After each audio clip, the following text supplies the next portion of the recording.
নমস্কার বন্ধুরা, মেনকা রান্নাঘরে আপনাদের সবাইকে স্বাগত জানাই। তো বন্ধুরা, আমি আজকে সকালের জলখাবার বানাবো, কীভাবে বানাচ্ছি আর আপনাদের সঙ্গে শেয়ার করছি। চলুন বন্ধুরা, রেসিপিটা বানিয়ে দেখাই। আর পুরো ভিডিওটা দেখার জন্যে অনুরোধ করা হচ্ছে বন্ধুদেরকে। তো চলুন আমি রেসিপিটা বানিয়ে দেখাই।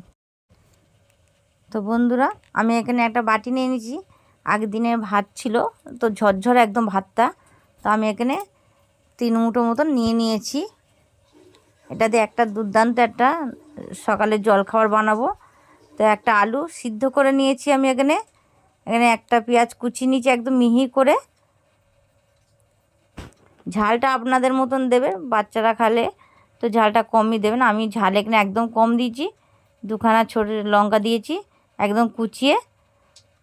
ক্যাপসিকাম দিয়েছি একটু, বিনস দিয়েছি একটু অল্প করে, বিনস একদম মিহি করে কেটে দিয়েছি। গাজর নিয়েছি একটু, অল্প করে গাজর দিয়েছি। এখানে পেঁয়াজ শাক পাতা ছিল, তো আমি পেঁয়াজ পাতা একটু দিয়েছি কুচিয়ে অল্প করে। আর ধনে পাতা দিয়ে দিয়েছি। এর মধ্যে এবার একটু হলুদ গুঁড়ো দিয়ে দিলাম, একটু লঙ্কার গুঁড়ো দিয়ে দিলাম। ঝালটা আপনাদের মতন দেবেন, যেমন খাবেন। তো জিরে গুঁড়ো আর একটু ধনের গুঁড়ো দিয়ে দিলাম। বেসন দিয়ে দিলাম একটা মাখার জন্যে। 3-4 মতন বেসন দিয়েছি। নুন দিয়ে দিলাম স্বাদ মতন। এটা খেতে খুবই দারুণ হচ্ছে, একবার অবশ্যই বানিয়ে দেখবেন বন্ধুরা।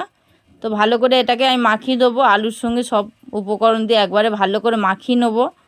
তো এইভাবে হাত দিয়ে পুরো ভালো করে মাখিয়ে নিচ্ছি দেখুন। তো যে সকল বন্ধুরা আমার ভিডিওটা দেখছো, নতুন নতুন বন্ধু হলে একটা সাবস্ক্রাইব করে দেবেন বন্ধুরা, যাতে নতুন নতুন রেসিপি আপনাদের সঙ্গে শেয়ার করতে পারি। তো আমি এইভাবে ভালো করে মাখিয়ে নিয়েছি দেখুন, একদম এইভাবে মাখিয়ে নিয়েছি। যদি একটু জল লাগে আপনারা একটু জল ছিটিয়ে দেবেন, এতে বেশি জল লাগবে না। তো আমি এটা মাখিয়ে একটু রেখে দিয়েছিলাম, 5 মিনিট মতন রেখে দিয়েছি। এবার হাতের তেলুতে একটু তেল নিয়েছি। যেহেতু এক হাতে ক্যামেরা করে করছি, তাই আমি দেখিয়ে দিচ্ছি। এক হাতে এইভাবে করে নিয়েছি, নিয়ে হাত দিয়ে এটা চ্যাপটা করে দেবো। আপনারা এইভাবে করবেন, দেখবে দারুণ খেতে হবে, ভেতরটাও একদম ভালো হবে। তো দেখুন এইভাবে চ্যাপটা করে করে একটা শেপ বানিয়ে দিয়েছি। আর এটা বাচ্চাদেরও খুব ভালো লাগবে, যে সকল বাচ্চারা শাক সবজি খেতে চায় না। তো এইভাবে বানিয়ে দিলে সবজিগুলোও তারা খেতে পারবে। তো এইভাবে আমি বানিয়ে নিচ্ছি পুরো।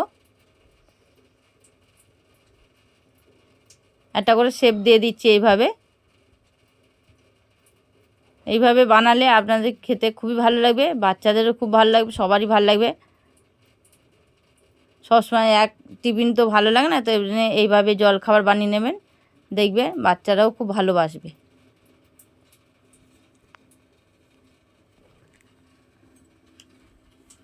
তো আমি এবার তেল দিয়ে দিয়েছি। তেলের মধ্যে তেলটা গরম হয়ে গেছে, দিয়ে তেলটা আমি কমিয়ে দিয়েছি গ্যাসটা। দিয়ে এর মধ্যে এবার সব একটা একটা করে দিয়ে দিচ্ছি।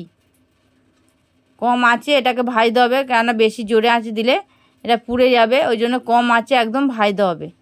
আর মিডিয়াম আঁচে রেখে দেবো এটাকে। দিয়ে ভেজে নেবো উল্টে পাল্টে, মাঝে মাঝে উল্টে উল্টে খালি ভেজে নিতে হবে। এদিকটা দিয়ে আমি আবার উল্টে দিচ্ছি, লাল লাল করে ভেজে নিতে হবে উল্টে উল্টে করে।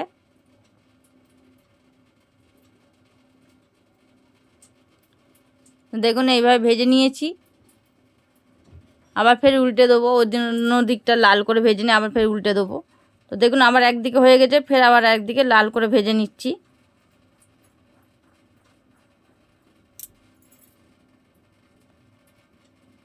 এভাবে ভেজে নিলাম। তো ভাজা হয়ে গেছে, আমি এগুলো তুলে নিচ্ছি।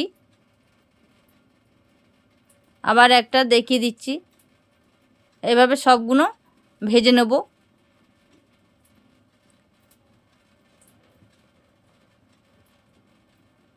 সবগুলো ঠিক এইভাবে কম আঁচে ভেজে নেব, মাঝারি আঁচ দেবো মিডিয়ামে।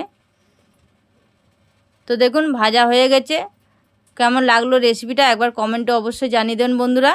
আর একটা লাইক কমেন্ট আর একটা সাবস্ক্রাইব করে দেবেন বন্ধুরা, যাতে নতুন নতুন রেসিপি আপনাদের সাথে শেয়ার করতে পারি। তো এখনকার মতন আবার এলাম, নমস্কার।